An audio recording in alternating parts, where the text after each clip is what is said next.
Seperti yang telah kita bahas dalam tutorial sebelumnya, kepemilikan tunggal dan kemitraan cenderung kekurangan sumber daya untuk melaksanakan produksi besar dan mahal. Disinilah konsep korporasi atau corporation berperan.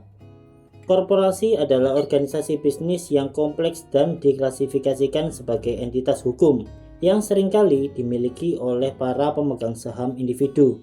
Setiap pemegang saham memiliki tanggung jawab atas utang perusahaan. Jika sebuah korporasi menerbitkan 100 lembar saham, dan jika kamu membeli 1 lembar saham, maka kamu memiliki 1/100 dari korporasi tersebut. Kepemilikan tunggal tidak memiliki identitas hukum di luar pemiliknya. Namun, korporasi memiliki identitas yang sepenuhnya terpisah dari identitas pemiliknya. Ketika sebuah kepemilikan tunggal atau kemitraan menjadi sebuah korporasi, ia menjadi struktur bisnis hukum tersendiri yang dapat digunakan pemiliknya untuk menjalankan bisnis. Korporasi kemudian dapat memutuskan untuk menerbitkan saham, yang pada dasarnya berarti menjual persentase tertentu dari keuntungannya.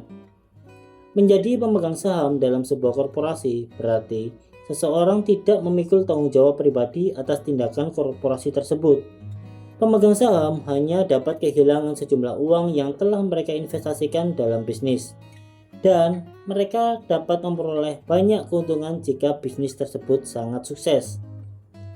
Bisnis itu sendiri mendapat manfaat dengan kemampuan mengumpulkan banyak uang dalam menjual saham di pasar saham, yang akan kita bahas lebih rinci nanti dalam seri selanjutnya.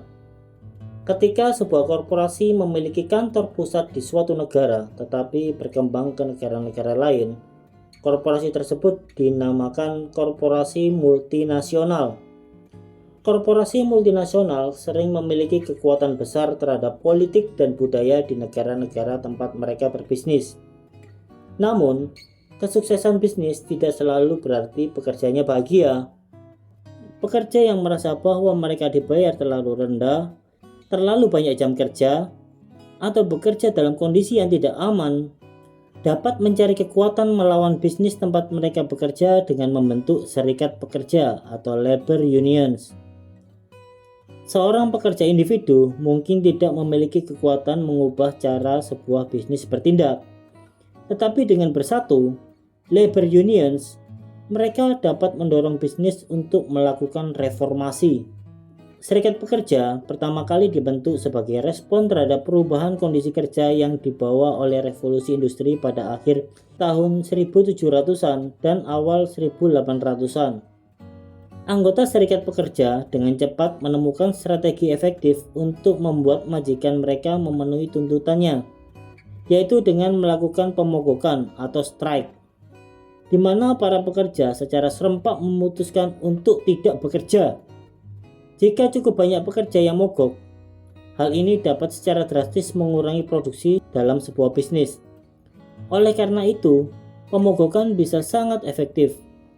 Alat efektif lain bagi serikat pekerja adalah dengan perundingan bersama atau collective bargaining, di mana serikat pekerja dan manajemen bisnis bertemu untuk menegosiasikan kontrak yang adil. Serikat pekerja juga dapat memberikan dukungan hukum kepada pekerja. Namun, keanggotaan serikat pekerja telah menurun secara drastis di seluruh dunia dalam beberapa dekade terakhir karena beberapa alasan. Pertama, pemerintah telah memberlakukan undang-undang hak untuk bekerja atau Right to Work Law. Undang-undang ini mewajibkan keanggotaan serikat pekerja yang wajib. Keanggotaan wajib membuat serikat lebih efektif dalam berunding. Tetapi, pendukung undang-undang ini berpendapat bahwa pekerja tidak seharusnya dipaksa untuk bergabung dalam serikat jika mereka tidak mau. Alasan kedua adalah penurunan industri manufaktur. Karena sebagian besar manufaktur telah dialihkan ke negara-negara lain, banyak pekerja manufaktur yang juga anggota serikat kehilangan pekerjaan mereka. Istilah outsourcing berarti mendapatkan barang, jasa, atau tenaga kerja dari sumber asing, seringkali untuk menghemat biaya. Alasan ketiga adalah karena serikat pekerja menjadi kurang diperlukan berkat lebih banyak undang-undang pemerintah yang menetapkan standar keselamatan pekerja. menyediakan asuransi dan jaminan, dan menetapkan upah minimum. Namun, pekerja mungkin mendapatkan lebih banyak pemberdayaan jika bisnis tempat mereka bekerja adalah koperasi.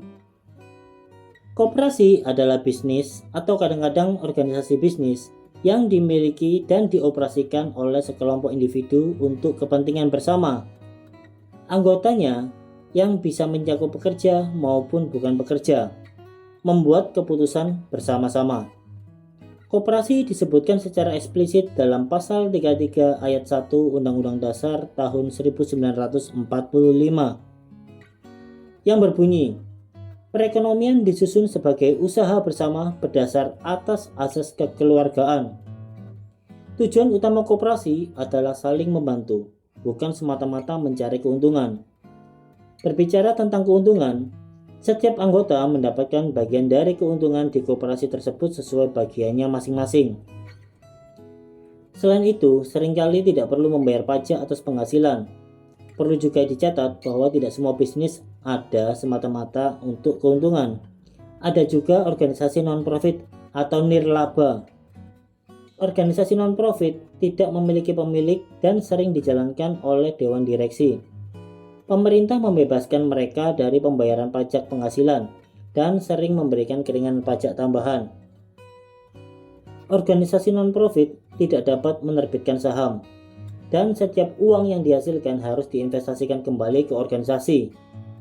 Namun, pelajaran utama di sini adalah bahwa ada kekuatan dalam jumlah dan baik bisnis maupun pekerja memiliki banyak manfaat dengan bersatu membentuk kemitraan yang berkembang menjadi korporasi atau dengan membentuk serikat pekerja.